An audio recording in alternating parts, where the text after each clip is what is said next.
अस्पताल के बाहर टैक्सी लेकर खड़ा था जब एक औरत अपना बच्चा लेकर टैक्सी में बैठी और बोली, नौला स्टॉप पर जाना है।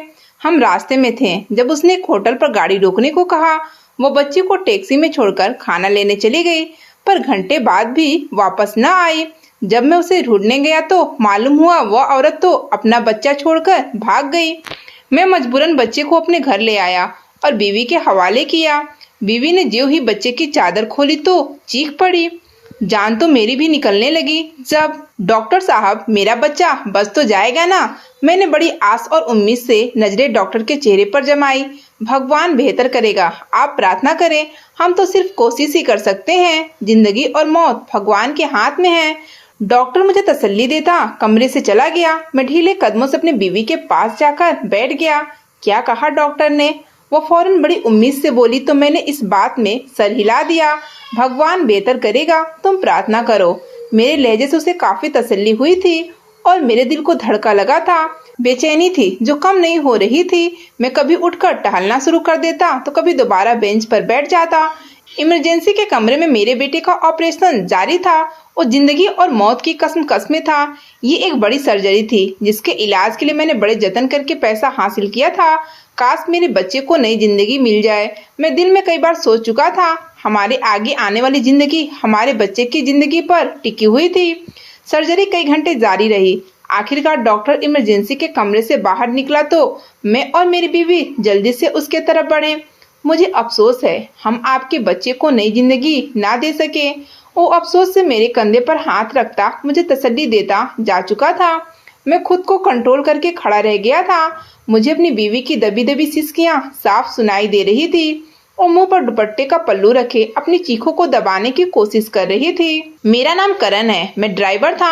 मेरे पापा एक बड़े बंगले में चौकीदारी का काम किया करते हैं। पापा चाहते थे कि मैं कुछ पढ़ लिख जाऊं ताकि उनकी तरह मुझे लोगों के घर की चौकीदारी ना करनी पड़े। मैं भी यही चाहता था। मैंने 10वीं इम्तिहान पास किया तो पापा की तबीयत खराब रहने लगी। वो काम के दौरान कमजोरी और थकान से बेहोश हो जाते हैं। मालिक का कहना था कि अब तुम अपनी जगह अपने बेटे को भेज दिया करो। अब यह चौकीदारी करना तुम्हारे बस की बात नहीं रही। पापा नहीं चाहते थे कि वो मुझे पढ़ाई छुड़वाकर काम पर लगा दे, मगर मालिक अब पापा को रखने को तैयार ना था। वो पापा की जगह पर किसी को भी रख सकता था, मगर पापा के ख्याल की वजह से ही उनकी जगह उनके बेटे को नौकरी देना चाहता था ताकि पापा माली मुश्किलात का सामना ना करना पड़े। मैं भी पापा के हालात को देखते हुए काम करने को तैयार था। पापा ने मुझसे वादा लिया था कि मैं साथ साथ अपनी पढ़ाई भी जारी रखूंगा। मुझे पापा की जगह नौकरी करते तकरीबन 1 साल हो गया था। तभी साहब को अपनी बेटी के लिए ड्राइवर की जरूरत पड़ी। मुझे ड्राइविंग करनी तो न आती थी, मगर मुझे ड्राइविंग करने का बेहद शौक था। साहब को जल्दी एक ड्राइवर मिल गया तो उन्होंने उसे नौकरी पर रख लिया। मेरे अंदर ड्राइविंग सीखने का शौक पैदा हो चुका था। मैं एक बार उस ड्राइवर से गाड़ी चलाने के बारे में पूछता रहता। मैंने उसे बता दिया था कि मुझे गाड़ी चलाने का बहुत शौक है।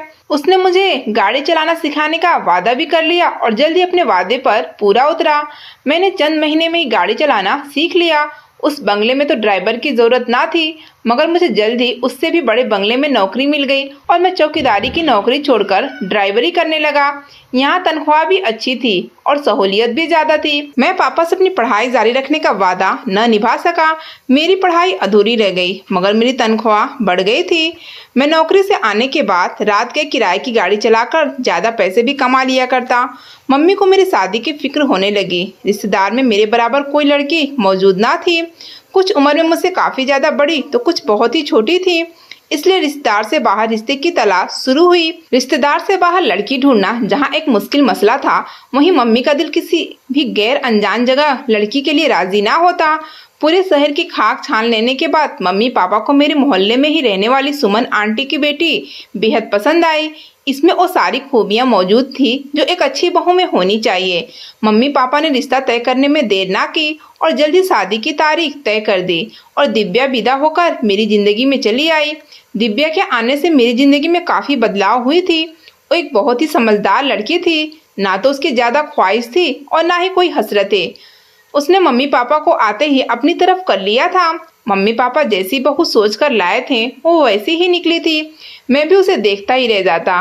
वो इतनी समझदारी की बातें करती कि मैं घंटों सुनता रहता। शायद वो मुझसे ज्यादा पढ़ी लिखी थी। इसलिए उसमें समझ और अक्ल भी ज्यादा थी। जिस पर मुझे हैरत थी वो ये कि उसका ईमान बहुत मजबूत था।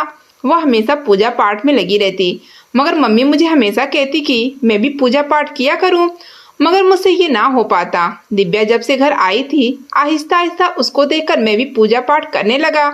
इतनी बड़ी बदलाव सिर्फ एक औरत की बदौलत मुमकिन थी। मैं जिस बंगले में नौकरी करता, वहाँ के साहब चाहते थे कि मैं उनके घर ही सर्वेंट क्वार्टर में रहूं और अपनी बीवी को भी वहीं ले आऊं। मेरे रहने से उनको काफी सहारा रहती, मगर मम्मी पापा को इस उम्र में अकेला कैसे छोड़ देता। मैं उनकी इकलौती औलाद और बुढ़ापे का सहारा था। मेरे साहब का नाम मनोज था। उनके 2 बेटे और 1 बेटी थी, मगर साहब के दोनों बेटे ही देश से बाहर होते और यहाँ पर सिर्फ 1 बेटी ही उनके साथ रहती। साहब अपनी बीवी की मौत से बहुत अकेले पड़ गए, क्योंकि मालकिन की बीमारी के दौरान मैं ही उनको अस्पताल ले जाता और वहीं ठहरता। इसलिए साहब मुझसे काफी करीब हो गए थे। वो मुझसे अपने दिल की बात भी कर लेते और दुख सुख भी बांट लेते। मैं उनकी बातें सुनकर उनको अपनी तरफ से तसल्ली दे देता। उनके बेटों के पास तो इतनी फुर्सत ना थी कि वो बाप को रोजाना फोन करते।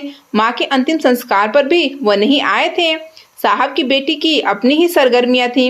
वह अक्सर ही बन ठन कर घर से निकल जाया करती। मैं मम्मी पापा को अकेले छोड़कर अपनी बीवी को ले जाकर सर्वेंट क्वार्टर में रहना नहीं चाहता था। पहले पहल तो मैं साहब को टालता रहा, मगर जब उन्होंने ज्यादा जोर दिया तो मुझे उन्हें बताना पड़ा कि मैं अपने माँ बाप का इकलौता बेटा हूँ और मैं दरअसल अपने माँ बाप को अकेला नहीं छोड़ना चाहता। साहब यह बात सुनकर खामोश हो गए, मगर कुछ देर बाद उन्होंने मुझे एक पेशकश की कि मैं चाहूँ तो अपने माँ बाप को भी साथ लेकर आ सकता हूँ। उनका सर्वेंट क्वार्टर पूरे के पूरा ही खाली था और वहाँ पर कोई और नहीं रहता था। वहाँ 2 कमरे थे, जिसमें से एक कमरे में मेरे माँ बाप और एक में मैं अपनी बीवी समेत रह सकता था। मैं साहब की पेशकश सुनकर कुछ हैरान हुआ, क्योंकि वो मुझे इतनी बड़ी पेशकश दे रहे थे। मैंने अपनी मम्मी पापा से इस बारे में बात की तो मम्मी पापा भी राजी हो गए। पापा का काम तो वैसे ही कब का खत्म हो चुका था और वो यहाँ रहे या वहाँ, बात तो एक ही थी। मैं मम्मी पापा का घर किराए पर देकर अपनी बीवी और माँ समेत साहब के बंगले के सर्वेंट क्वार्टर में शिफ्ट हो गया। मैं साहब जी के और भी करीब होता गया। वो जहाँ भी जाते मुझे ही साथ लेकर जाते और अगर घर में बीमार पड़ जाते तो मैं उनकी खातिरदारी के लिए वहाँ मौजूद रहता। मैं उनका सौदा भी ला दिया करता।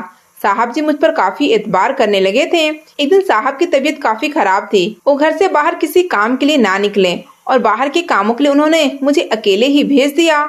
शाम को उन्होंने मुझे फोन करके दवाइयाँ लाने को कहा तो मैं उनकी दवाइयाँ लेने चला गया। मैं ज्यों ही उनको दवा देने के लिए घर में दाखिल हुआ, मुझे साहब की बेटी की तेज तेज बोलने की आवाज सुनाई दी। मैं आपको बता चुकी हूँ पापा, मैं शादी करूंगी तो सिर्फ ऋतिक से, इसके अलावा मैं किसी और का सोच भी नहीं सकती। मगर रंजना वो हमारे दुश्मनों में शामिल है और मैं तुम्हें हरगिज इजाजत नहीं दूंगा कि तुम हमारे दुश्मन के बेटे से जाकर शादी करो। दुश्मन आपके हैं पापा, मेरे नहीं। वो मम्मी के रिश्तेदारों में से हैं और मैं आपकी जाति दुश्मनी के पीछे अपनी मोहब्बत की कुर्बानी नहीं दे सकती। वैसे भी आपकी इजाजत कौन मांग रहा है? मैं अपनी मर्जी से फैसला करने का हक रखती हूँ। यह मत भूलो कि मैं तुम्हारा बाप हूँ और तुम मेरी मर्जी के बगैर शादी नहीं कर सकती। साहब जी ने आखिरी कोशिश की थी, मगर उनकी आवाज में मायूसी में पहले ही देख चुका था। आपने मेरी माँ के साथ जो सलूक किया था, उसके बाद आप मुझसे उम्मीद ना रखें कि मैं आपकी बात मानकर अपनी जिंदगी बर्बाद करूंगी। मुझे मेरी जिंदगी फैसला करने से मत रोकें। खुशियों पर मेरा भी हक है।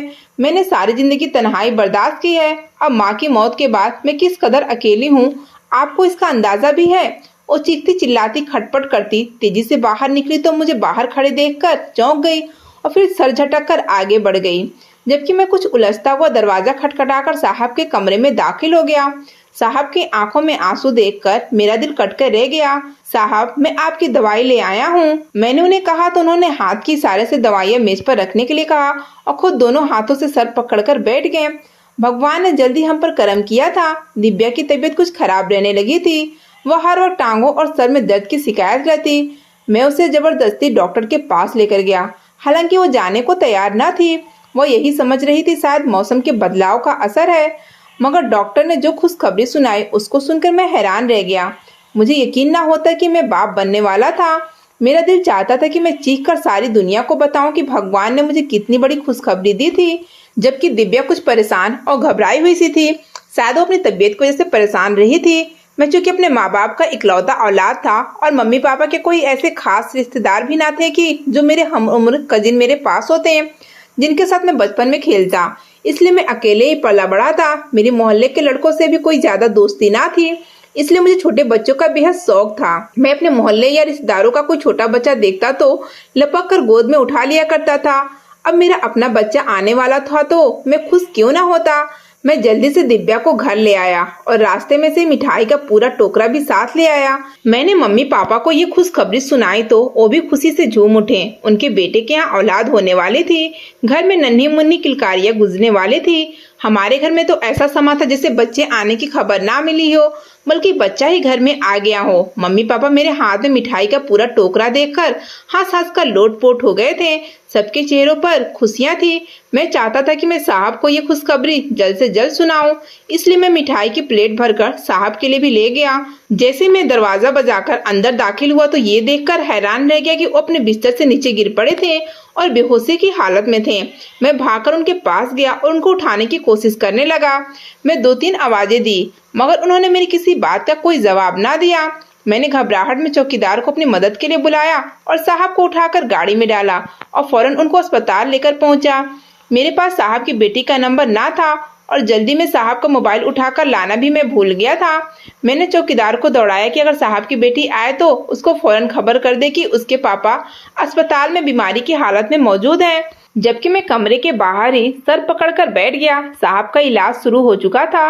वो अक्सर मेरे साथ इसी डॉक्टर के पास आया करते थे, इसलिए मैं साहब को इसी अस्पताल में ले आया था जहां उनकी बीवी का भी इलाज हुआ था। डॉक्टर ने साहब का इलाज शुरू कर दिया था, मगर मैं चाहता था कि यहाँ पर साहब का कोई अपना मौजूद हो। मुझे समझ नहीं आ रहा था कि मैं उनके बच्चों के साथ किस तरह से बात करूं। सुबह से शाम बीत गई थी, मगर साहब की बेटी का कोई अता पता ना था। साहब के मोबाइल में से भी उसका नंबर ना मिला था। ऐसा मालूम होता था कि साहब ने उसका नंबर डिलीट कर दिया था। डॉक्टर साहब को अपनी तरफ आते देखकर मैं फौरन उठ खड़ा हुआ था। इनके बेटों और बेटी में से अभी तक कोई नहीं पहुंचा। वो हैरानी से बोला, मेरा किसी से बात ही ना हो सका, मेरे पास किसी के नंबर नहीं है। मैंने उसे बताया तो उसने हाँ में सर हिला दिया। चलो परेशानी की कोई बात नहीं है, अभी कुछ देर में उनको होश आ जाएगा। जहनी दबाव की वजह से उनके दिमाग पर हमला हुआ है, इसी वजह से वो बेहोश भी हो गए थे। अभी तो मैं कुछ कह नहीं सकता, उनको होश आएगा तो ही पता चलेगा उनके दिमागी स्ट्रेस से उनकी जिस्मानी सेहत पर किस कदर असर किया है। तुम फिक्र ना करो, उनको कुछ देर में होश आ जाएगा। डॉक्टर तसल्ली देकर चलता बना, जबकि मैं दोबारा से बेंच पर बैठ गया। साहब को कुछ घंटों में होश आ गया था। उन्होंने सबसे पहले मुझे ही बुलाया। मैं उनके कमरे में दाखिल हुआ तो बिस्तर पर पड़े उन्हें देखकर हैरान रह गया। एक ही दिन में उनकी हालत कितनी बदल गई थी। उनके चेहरे पर बेपनाह कमजोरी थी, जबकि वो अपना दायां हाथ हिलाने से नाकाम थे। उनका दायां हिस्सा एक तरफ से सुन्न हो गया था। उनका बाजू बिल्कुल मुड़ा हुआ था और वो बिस्तर पर पड़े मेरी तरफ देख रहे थे। साहब मुझे अपने बच्चों का कोई नंबर दें ताकि मैं उनको फोन करके बुला लूं। मैं जाते ही साहब से कहा तो उन्होंने हाथ के इशारे से मुझे मना कर दिया। उनमें से किसी को भी मेरे बारे में बताने की कोई जरूरत नहीं है। वो तीनों ही नाफरमान औलादे हैं जो सब अपनी माँ पर गए हैं। जैसे उनकी माँ बेवफा थी, वैसे ही वो तीनों बेवफा निकले। मैंने इतनी मोहब्बत से पाल पोस कर उनको जवान किया था, मुझे क्या मालूम था कि कल को मुझसे ही नफरत करने लग जाएंगे। साहब ने पहली बार मुझे अपनी बीवी का जिक्र किया था। वो मुझसे काफी करीब थे और अपना दुख दर्द बांटते रहते थे, मगर उन्होंने आज तक कभी अपनी बीवी के बारे में कोई बात ना की थी। मैं चुपचाप सुनता रहा। साहब के हुक्म की नाफरमानी मैं नहीं कर सकता था, मगर मैं चाहता था कि साहब को बताए बिना उनके बेटों को खबर कर दूं। हो सकता है कि बाप की ऐसी हालत को सुनकर लौट आए। साहब जी तो इस वक्त गुस्से और दुख में थे, इसलिए वो ऐसा कह रहे थे। मगर एक औलाद अपने माँ बाप से कैसे दूर हो सकती है, यह बात मुझसे हजम नहीं हो पा रही थी। मेरा दिल साहब के लिए हमदर्दी से भरा हुआ था। तुम एक काम करना, मेरी तबीयत जैसे ही बेहतर हो तुम वकील को बुलाना। मैं अपनी जायदाद और मकान का फैसला करना चाहता हूँ। साहब ने कहा तो मैंने इस बात में सर हिला दिया। फिक्र ना करें साहब, आप खुद सारे मामला तय करेंगे। बस एक बार आप ठीक होकर घर को चलें, सब ठीक हो जाएगा। मैंने उन्हें तसल्ली दी तो उन्होंने खामोशी से आंखें मूंद दी, मगर उनकी आंखों से टपकता आंसू मैं साफ देख सकता था। भगवान ने मुझे जल्दी एक बेटा दिया था। मेरी खुशी का कोई ठिकाना न था। मैं हवा में उड़ रहा था। मैंने अस्पताल से ही फोन करके मम्मी पापा को खुशखबरी सुना दी थी। मम्मी पापा भी कुछ ही देर में दौड़े हुए अस्पताल चले आए थे। हम सभी बहुत खुश थे। भगवान ने बहुत करम किया था। मेरी बीवी की तबीयत भी बिल्कुल ठीक ठाक थी। मुझे तो सब्र ही न हो रहा था। मैं चाहता था कि जल्दी से मेरा बेटा बड़ा हो ताकि मैं उसके साथ खेलूं, उसको अपने कंधे पर बिठाकर सैर करवाऊं। मगर मेरी खुशियों को न जाने किसकी नजर लग गई। मेरा बेटा 2 साल का हो गया था कि वो अचानक खेलता हुआ गिर गया और बेहोश हो गया। मैं एकदम डर गया। मैं फौरन उसको लेकर अस्पताल भागा। डॉक्टर ने उसका पूरा जांच किया तो बताया, तुम्हारे बेटे के दिल में सुराख है, इसकी सर्जरी करनी होगी। सर्जरी के अलावा कोई और इलाज मौजूद नहीं है। अभी इसको कुछ और बड़ा हो लेने दो, तब तक तुम बकायदा इसे दवा इस्तेमाल करो। यह खबर सुनकर मैं सदमे में पड़ गया। मुझे यकीन न होता कि मेरा बेटा इस कदर बीमार था। उसके दिल में पैदाइशी सुराग था, मगर हमें ही मालूम ना हुआ था। डॉक्टर ने हमें ढेरों दवाइयों के साथ भेज दिया और मैं बुझे दिल के साथ अपने बेटे को लिए अस्पताल से घर चला आया। मेरी जिंदगी का सहारा मेरा बेटा ही था। मैं उसकी जिंदगी के लिए कुछ भी कर सकता था। मुझे अपने बेटे की बीमारी के बारे में साहब को खबर देने का मौका ही न मिला। मैं इस कदर दुखी था कि 2 दिन तक अपने कमरे से ही न निकला और अपने बच्चे को गोद में लिए बैठा रहा। साहब ने भी मुझे ना बुलाया। मैं अपने बच्चे से जुदा होने का सोच भी नहीं सकता था। मैं चाहता था कि मैं किसी तरह अपना दिल निकालकर अपने बच्चे को लगा दूं, मगर ऐसा मुमकिन ना था। अगर ऐसा मुमकिन होता तो मैं यह काम सबसे पहले कर गुजरता। तीसरे दिन मैं हिम्मत करके बाहर निकला था कि साहब को जाकर अपने बच्चे की बीमारी के बारे में बता सकूं, मगर मुझे यह मौका ही ना मिल सका। साहब इस दुनिया में नहीं रहे। चौकीदार ने मुझे खबर दी तो मैं हैरान नजरों से उसे देखने लगा। कल रात साहब की बेटी आई थी। वो साहब को अस्पताल ले गई थी। उनकी तबीयत बहुत खराब थी और अभी कुछ देर पहले ही उनके मरने की खबर आई है। मुझे यकीन ही नहीं होता कि साहब हमें इतनी जल्दी छोड़कर चले गए थे। वो काफी अरसे से बीमार थे। अब तो उन्होंने घर से निकलना बिल्कुल बंद कर दिया था, अपने कमरे में ही रहते हैं। उनकी बेटी ने अपनी मर्जी से शादी कर ली और अब वो अपने बाप के अंतिम संस्कार पर आए थे। साहब के बेटे भी अंतिम संस्कार में शामिल थे। साहब का अंतिम संस्कार करने के बाद वो आपस में जमीन जायदाद बांटने लगे। हम ये बंगला भी जल्द ही आकर बेच देंगे, तब तक तुम अपने रहने का कोई बंदोबस्त कर लो। साहब के बेटों ने हम सब नौकर को कहा तो हम हैरान होकर उसे देखने लगे। मैं इतनी जल्दी अपना इंतजाम कहाँ करता। ऊपर से मेरा बेटा इस कदर बीमार था। उसके इलाज के लिए पैसों की जरूरत थी, मगर साहब के मरते ही हमारा दाना पानी उस घर से उठ गया था। वैसे भी उन्होंने इस घर का क्या करना था, वो तो देश से बाहर रहते थे। मैं यहाँ पर रुकूंगी कुछ अरसे तक। इस घर को मत बेचो। जब मैं घर खाली करूंगी तो फिर इस मकान को बेच देंगे। साहब की बेटी बोली तो मेरा दिल को दिलासा हुई। उसके भाइयों ने भी रजामंदी दे दी। ठीक है, जब तक चाहो रह सकती हो, हमें कोई एतराज नहीं। मैंने आस भरी नजरों से साहब की बेटी की तरफ देखा था कि उसे अपने साथ नौकरों की जरूरत तो पड़ेगी, तो शायद वो हमें यहाँ रहने दे और हमारी नौकरियां खतरे में ना पड़े। साहब की बेटी ने मुझे और चौकीदार को नौकरी से नहीं निकाला था। हम अपनी ड्यूटी पर लगे थे, मगर उसने हमें कुछ खास चेतावनी दी थी कि अगर मेरा पति तुम्हें गेट पर नजर आया तो उसको अंदर मत दाखिल होने देना। उसने चौकीदार को अपना हुक्म सुनाया और बनती फिरी। साहब ने उसे मना किया था कि वो ऋतिक से शादी ना करे, मगर फिर भी वो उसे अपनी मर्जी से शादी रचाकर चली गई थी। और अब जबकि वो खुद प्रेग्नेंट थी तो अपने पति से अलग होकर वापस आ गई थी। इन अमीरजादों की जिंदगियों का भी कभी कोई पता नहीं होता।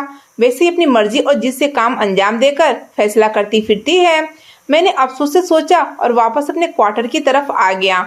मेरी तो अपनी जिंदगी लुट गई थी। एक तरफ अपने बच्चे की बीमारी का बेइंतहा दुख था, ऊपर से साहब जी की मौत का दुख हो गया था। अगर साहब जिंदा होते तो मेरी कोई ना कोई मदद करते। अब मैं उनकी बेटी से जाकर पहले ही दिन कैसे मदद मांग लेता कि अभी उनके बाप की मौत हुई थी और इस घर में वापस लौटी थी। मुझे उम्मीद थी कि वो 1 रुपया भी मेरे हाथ पर ना रखती, और वैसे भी वो मुझे कुछ खास पसंद नहीं करती थी। मेरे बेटे के बारे में डॉक्टर ने मुझे कुछ खास सलाह दी थी। उसे ज्यादा खेलना कूदना मना था। उसका जिस्म थक जाता तो वो बेहोश हो जाता, इसलिए हम उसकी बहुत हिफाजत करते हैं। वो खुद भी बीमारी की वजह से चिड़चिड़ा हो गया था। उसको स्कूल जाने का बहुत शौक था, लेकिन अभी उसको स्कूल में एडमिशन करवाना सही ना था। अगर वो गिर जाता तो उसकी सेहत पर असर होता, इसलिए हमने उसको घर में ही रखा था। मेरी बीवी उसे खुद पढ़ाती और उसका शौक पूरा करने की कोशिश करती। मम्मी पापा अलग परेशान थे। वो इतनी बड़ी बीमारी और दुख से डरकर बिल्कुल ही कमजोर हो गए थे। मैं नहीं जानता था कि इलाज के पैसे कहाँ से आएंगे। मैं अपने बेटे की बीमारी के इलाज के पैसों की वजह से बहुत परेशान था। पापा का कहना था कि तू मकान बेच दे, जो हमने किराए पर दिए हैं। उसको बेचकर जो पैसे मिलेंगे वो तो अपने बेटे के इलाज पर लगा। मेरा ये इरादा तो न था कि वो मकान बेचूं। उससे मानो कुछ आमदनी वसूल हो रही थी। अगर मेरी नौकरी चली जाती तो हमारे तो खाने पीने के भी लाले पड़ जाते। ऐसी सूरत में उस मकान का किराया ही कम से कम आता, मगर मेरे पास कोई और ऑप्शन भी न था। मैं कोशिश तो कर रहा था कि इधर उधर हाथ मारकर कहीं से मुझे कुछ रकम मिल जाए। तो मैं अपने बेटे का इलाज पर लगा लूं, मगर उसका इलाज कौन सा सस्ता था। उसकी एक सर्जरी के लिए भी लाखों रुपए लगने थे, जो मेरे पास ना थे। कुछ जमा पूंजी तो मेरे पास थी, मगर वो बहुत ही कम थी, जो उसकी सर्जरी पर काम ना आ सकती थी, क्योंकि अभी भी उसकी महीने की कई हजारों की दवाइयाँ आ रही थी, जो जमा पूंजी के पैसों में से खर्च हो रहे थे। पापा, पापा उठे। मेरे बेटे ने मुझे पुकारा तो मैंने चौंक कर आंखें खोली। मैं भी उसे कुछ देर पहले ही सुलाकर सोया था। वह बिस्तर से नीचे गिरा पड़ा था। मैं एकदम उठा और उसको फौरन गोद में उठाया। क्या हुआ? वो लंबी लंबी सांस ले रहा था। वह बोल ना पाया। बेटा, कुछ नहीं होता, ठीक हो जाओगे। मैंने उसे तसल्ली दी और चीख कर अपनी बीवी को बुलाया। वो फौरन भाग कर आई। क्या हुआ? देखो, इसकी तबीयत बहुत खराब हो रही है।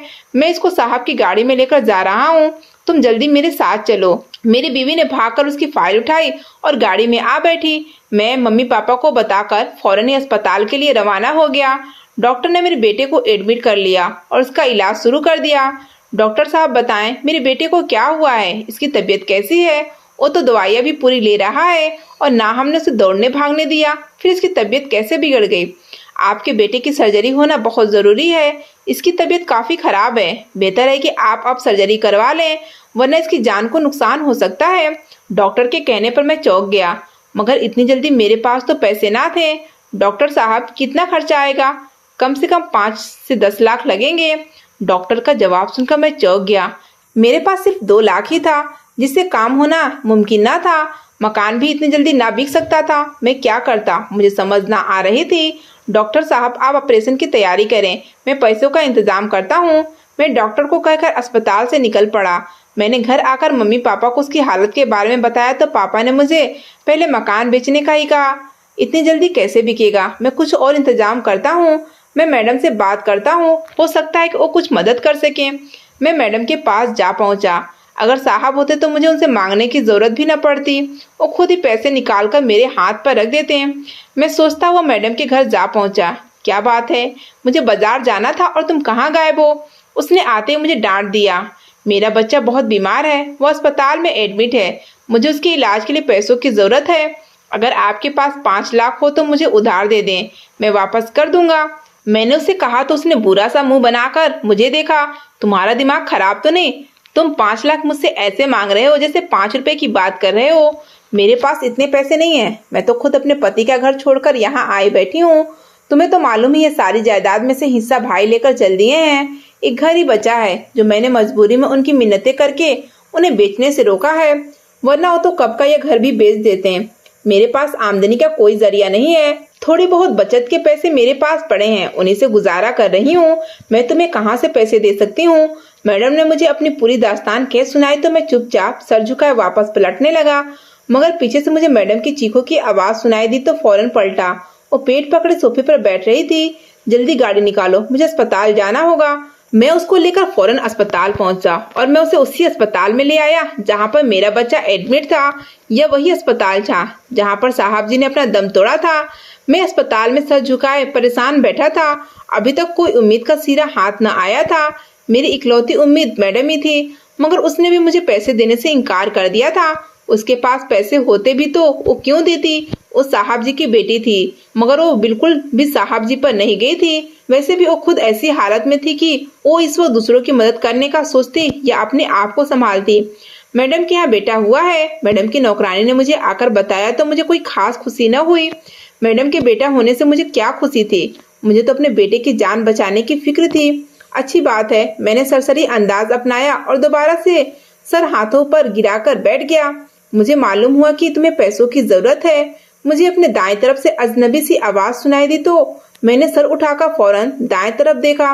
वो कोई शख्स था जो मेरे ही बेंच के दूसरे कोने पर पांव जमाए बेंच से टेक लगाए बड़े सुकून अंदाज में बैठा मुझे देख रहा था। मैंने उसके हुलिये का जायजा लेते हुए पूछा। वो पैंट शर्ट में था, शक्ल से किसी अमीर घराने का मालूम होता था। मैं जो कोई भी हूँ, इससे तुम्हें मतलब नहीं होना चाहिए। हाँ, तुम मुझे अपने लिए फरिश्ता समझ सकते हो, क्योंकि मैं तुम्हारे बेटे के इलाज के लिए पैसे देने आया हूँ। उसकी बात सुनकर मैं हैरान हुआ और फौरन ही सीधा होकर बैठ गया।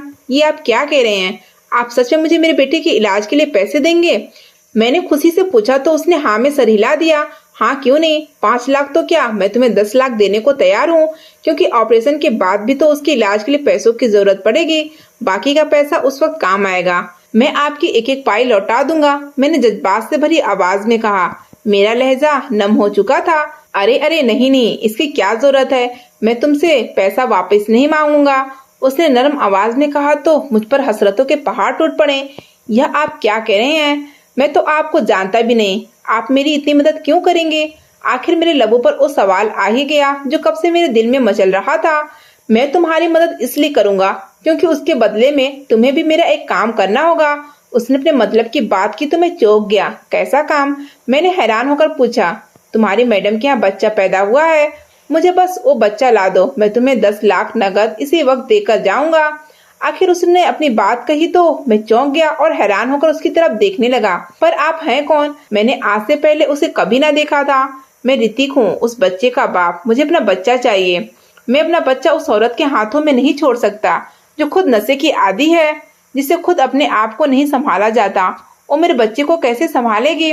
तुम अपने बच्चे की जिंदगी बचा सकते हो और साथ में मुझे भी मौका दे सकते हो कि मैं अपने बच्चे की जिंदगी संवार सकूं, मगर यह बहुत बड़ा जुर्म है। मैं एक माँ से उसका बच्चा कैसे छीन सकता हूँ। मैं सोच विचार में पड़ गया था। ज्यादा मत सोचो, अपने बच्चे की जिंदगी बचाने के बारे में सोचो। वैसे भी तुम बच्चा चुराकर उसकी जिंदगी बर्बाद नहीं कर रहे, वह सुरक्षित हाथों में होगा, अपने बाप के हाथों में होगा। मेरे पास रुपए पैसे की कोई कमी नहीं है।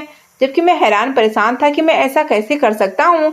मैं वह बच्चा उठाकर साहब को कैसे दे सकता हूँ। मुझे कुछ समझ नहीं आ रहा था। मैं अपने बच्चे की मोहब्बत के सामने हार गया था। मैं अपनी बीवी की आंखों में भरी आंसुओं के सामने बेबस हो गया था।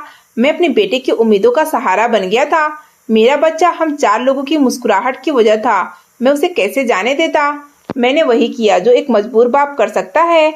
मैंने मैडम का बच्चा उठाकर उसके बाप के हवाले कर दिया।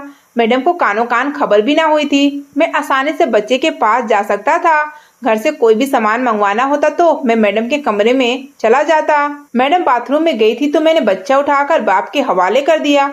यह काम मेरे लिए कुछ इतना मुश्किल साबित नहीं हुआ था। बच्चे के बाप फौरन ही बच्चे को लेकर अस्पताल से निकल गया। कुछ देर के बाद अस्पताल में चीख पुकार मच गई। मैडम का बच्चा अस्पताल से गायब हो गया था। यह कैसे मुमकिन था। अस्पताल का डॉक्टर बेहद घबराया हुआ था। पुलिस को बुला लिया गया था। मेरे बच्चे को किसने चुराया, मुझे बताओ, मेरे बच्चे को किसने चुराया। वो गम की शिद्दत से बेहाल थी।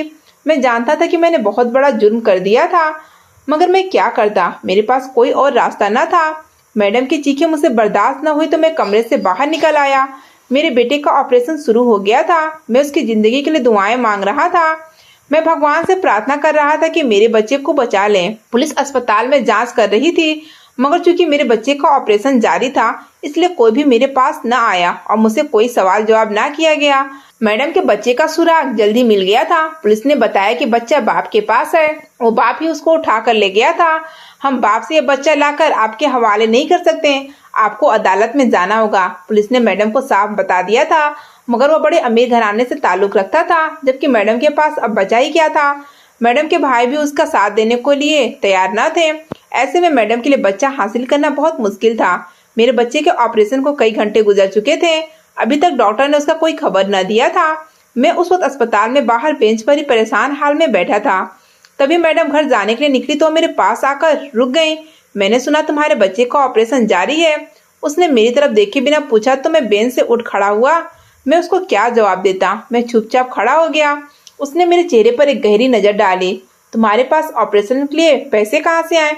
उसका सवाल सुनकर मैं घबरा गया। मेरे पास उसके किसी सवाल का कोई जवाब न था। वो कुछ लम्हे मेरे चेहरे को ताकती रही। जब मैंने सर झुका दिया तो वह आगे बढ़ गई। सर्जरी कामयाब न रही थी। डॉक्टर ने 48 घंटों के बाद मेरे बेटे की मौत की खबर सुना दी। मेरा दिल चाहता था कि मैं अपने आप को भी खत्म कर लूं, मगर मैं मम्मी पापा और अपनी बीवी का सोचता तो हौसला करता। मेरी बीवी का रो रो कर बुरा हाल था। मैं अपने बच्चे का शव लेकर पापा के घर आ गया था, जो किराए पर दिया हुआ था। वो मैंने 1 हफ्ते पहले ही खाली करवा दिया था, क्योंकि मैं उस मकान को बेचकर अपने बेटे की सर्जरी के लिए पैसा लगाना चाहता था। मगर मकान बेचने की नौबत ही न आई थी। मैं अपना सारा सामान भी मैडम के घर ही छोड़ आया था। मैं उनके सर्वेंट क्वार्टर से कुछ भी उठाकर न लाया। वहीं मेरे बच्चे के कपड़े, खिलौने और हर चीज मौजूद थी। जब बच्चा ही ना रहा तो मुझे उसकी चीजों का क्या करना था। मैं वापस मुड़कर उनके घर ना गया और पापा के घर रहने लगा। हम सबकी खुशियाँ हमसे रूठ गई थी। हमें से कोई भी बच्चे के गम से ना निकल पा रहा था, मगर जिंदगी गुजारने के लिए हौसला करना जरूरी था। हम एक दूसरे को हौसला देते। वो तो भगवान की अमानत था, वापस चला गया, भगवान और दे देगा। पापा मुझे तसल्ली देते और हमारी परेशानी कम करने की कोशिश करते हैं। उस आदमी ने जो मुझे रकम दी थी, उसमें से बाकी पैसों की मैंने एक टैक्सी खरीद ली। मैं वो टैक्सी चलाने लगा, उससे हमारी गुजर बसर होने लगी। एक दिन मैं अस्पताल के बाहर सवारी के इंतजार में खड़ा था, तभी एक औरत अपने बच्चे को लेकर टैक्सी में सवार हो गई। उसने मुझे नाला स्टॉप पर चलने को कहा तो मैंने गाड़ी चला दी। रास्ते में उस औरत ने मुझे गाड़ी रोकने के लिए कहा, आप यहाँ गाड़ी रोकें, मैं ज़रा खाना लेकर आऊँ। वो बोली तो मैंने गाड़ी रोक दी। वो अपना बच्चे गाड़ी में ही छोड़कर खाना लेने के लिए चली गई, मगर काफ़ी देर के बाद भी उसकी वापसी न हुई तो मैं चौंक गया। वो अपने बच्चे को छोड़कर भाग गई थी। मैं होटल के अंदर तक उसकी तलाशी में गया, मगर वो वहाँ होती तो मुझे दिखाई देती। वो दूसरे दरवाजे से निकलकर कब की जा चुकी थी। मजबूरन मैं टैक्सी चलाता हुआ घर आ गया और बच्चा निकालकर बीवी के हवाले कर दिया। यह क्या है? वह हैरानी से बोली। कोई औरत टैक्सी में अपना बच्चा छोड़कर चली गई। मैंने बीवी को बताया तो वह चौंक गई। उसने फौरन ही बच्चे की चादर खोलकर देखा तो एकदम से पीछे हटी। मेरी भी जान निकलने लगी। उस बच्चे ने हमारे बच्चे के कपड़े पहने हुए थे। जब मेरा बेटा पैदा हुआ था तो ऐसे ही छोटे कपड़े उसके भी थे। हम अपने बच्चे का सारा सामान मैडम के घर छोड़कर चले आए थे। उसके तन पर वही कपड़े थे जब मेरा बेटा छोटा था तो वह पहनता था। मेरी बीवी ने उसके तमाम कपड़े संभाल कर उसे मैडम के सर्वेंट क्वार्टर में रखे थे। उसकी कोई भी चीज किसी को ना दी थी। उसकी मौत के बाद हम लोग वापस पलटकर गए ही ना थे। ये सब क्या है? ये कपड़े तो मेरे बेटे के हैं। क्या भगवान ने हमें अपना बेटा वापस लौटा दिया है? मेरी बीवी की आंखें चमकने लगी तो मैंने हैरानी से देखा।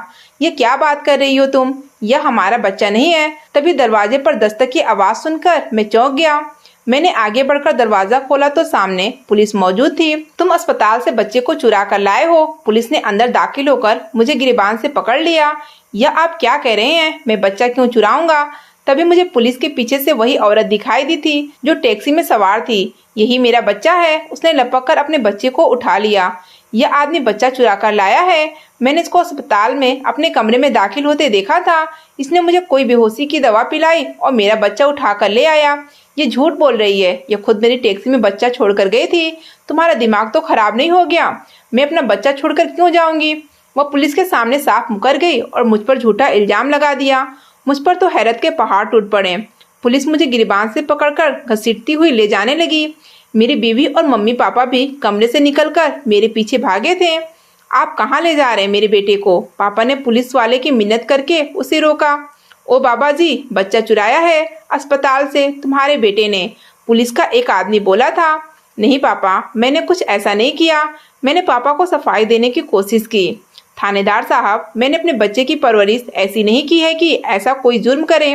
पापा मेरी सफाई में बोले थे, मगर आपके बेटे ने तो मेरा बच्चा भी अस्पताल से चुराया था और उसके बदले 10 लाख की रकम नगद हासिल की थी। दरवाजे से अंदर दाखिल होते ही मेरे साहब की बेटी बोली तो मैं हैरान होकर उसे देखने लगा। मम्मी पापा चौंक गए। तुम कौन हो बेटी? मम्मी आगे बढ़कर बोली तो वह मेरे सामने आकर सीने पर हाथ लपेटकर खड़ी हो गई। आपका बेटा मुझे अच्छी तरह जानता है मैं कौन हूँ। जिस थाली में खाया उसी में छेद किया। नमक खाकर नमक हरामी की। मेरा ही बच्चा चुराकर बेच दिया। वह तंज पर तंज मार रही थी, जबकि मैं शर्मिंदगी से नजरें उठाने के काबिल भी न था। मैं भला मम्मी पापा के सामने क्या जवाब देता? यह क्या बात कर रही है? पापा ने मुझसे पूछा। यह औरत भी तुम पर बच्चा चोरी करने का इल्जाम लगा रही है। पापा, मैं सच कह रहा हूँ, मैंने इस औरत का बच्चा नहीं चुराया। यह औरत खुद ही टैक्सी में बच्चा रख कर गई थी। मैंने एक बार फिर वही कुछ कहा जो पहले कह चुका था। अच्छा, और मेरे बच्चे के बारे में क्या कहोगे? तुमने मेरा बच्चा भी ना चुराया था? मैडम बोली तो मैं शर्मिंदा हो गया। मैं इस कदर शर्मिंदा था कि कुछ भी कहने के काबिल नहीं था। हाँ, मैंने मैडम का बच्चा चुराया था। मैंने अपने बेटे की जिंदगी बचाने के लिए मैडम का बच्चा चुराकर 10 लाख में इनके पति को बेच दिया। उसने मुझे अपने बेटे के इलाज के लिए पैसे दिए थे। मैंने कहा तो मम्मी पापा हैरत से मुझे देखने लगे, जबकि मेरी बीवी के चेहरे पर बेयकीनी सी थी। यह आप क्या कह रहे हैं? आपने अपने बच्चे की जिंदगी बचाने के लिए किसी और के बच्चे की जिंदगी दांव पर लगा दी। मुझे आपसे ऐसी उम्मीद ना थी। मेरी बीवी के लहजे में दुख ही दुख था। मगर मैंने बच्चा किसी और को नहीं दिया, उसके बाप को ही दिया था। वो चाहता था कि वो बच्चे को पाले और उसकी परवरिश करे। फिर भी इतने छोटे बच्चे को माँ से जुदा करना न सिर्फ माँ के साथ बल्कि बच्चे के साथ भी ज्यादती है। मुझे यकीन नहीं होता कि आपने हमारे बेटे की जिंदगी बचाने के लिए सब कुछ किया। मेरी बीवी को मेरी इस हरकत पर यकीन नहीं आ रहा था। तुम अपने मुंह से मान चुके हो कि तुमने बच्चा चुराया था, तो फिर यह बच्चा भी तुमने ही चुराया होगा। सिपाही बोला, नहीं इंस्पेक्टर, यह बच्चा इसने नहीं चुराया। यह औरत वाकई टैक्सी में छोड़कर चली गई थी। मैडम ने सच बताया था। दरअसल मैंने इसे सच उगलवाने और उसका जुर्म कबूल करने के लिए सब कुछ किया था। यह मेरी नौकरानी है और यह बच्चा भी इसी नौकरानी का है। इस शख्स ने मेरा बच्चा चुराया था, मगर मेरे पास ना तो कोई सबूत थे और ना ही कोई गवाह। मेरे पति ने मुझे बच्चे की शक्ल तक ना देखने दी, क्योंकि वह बहुत वसूल वाला है। मैं अपने बच्चे को देखने के लिए तड़प रही थी, मगर मुझे मालूम हो गया था कि मेरे कमरे से बच्चा कौन चुरा सकता है, लेकिन मेरे पास इसके खिलाफ कोई सबूत ना थे। इसलिए मैंने यह सब किया ताकि ये अपने जुर्म की सजा पा सके। मैं अपने पति को उसके जुर्म की सजा नहीं दिलवा सकती, मगर इस शख्स को दिलवा सकती हूँ। आखिर इसने ही मेरा बच्चा उठाकर उस तक पहुँचाया था, वरना मैं उसे अपने कमरे में दाखिल ना होने देती। आप इसे गिरफ्तार कर लें और इसे सख्त से सख्त सजा दें। इसने एक माँ को उसके बच्चे से जुदा किया है। मैडम बोली तो पुलिस मुझे घसीटती हुई अपने साथ ले आई। अब की बार मम्मी पापा और दिव्या में से कोई भी मेरे पीछे न भागा था। अगर आपको आज की कहानी पसंद आई है तो वीडियो को जरूर लाइक कीजिएगा और अपने दोस्तों के साथ भी शेयर कीजिएगा। और हाँ, अगर आपने अभी तक हमारा चैनल सब्सक्राइब नहीं किया तो जरूर सब्सक्राइब करें। मिलते हैं कल एक नई और दिलचस्प कहानी के साथ।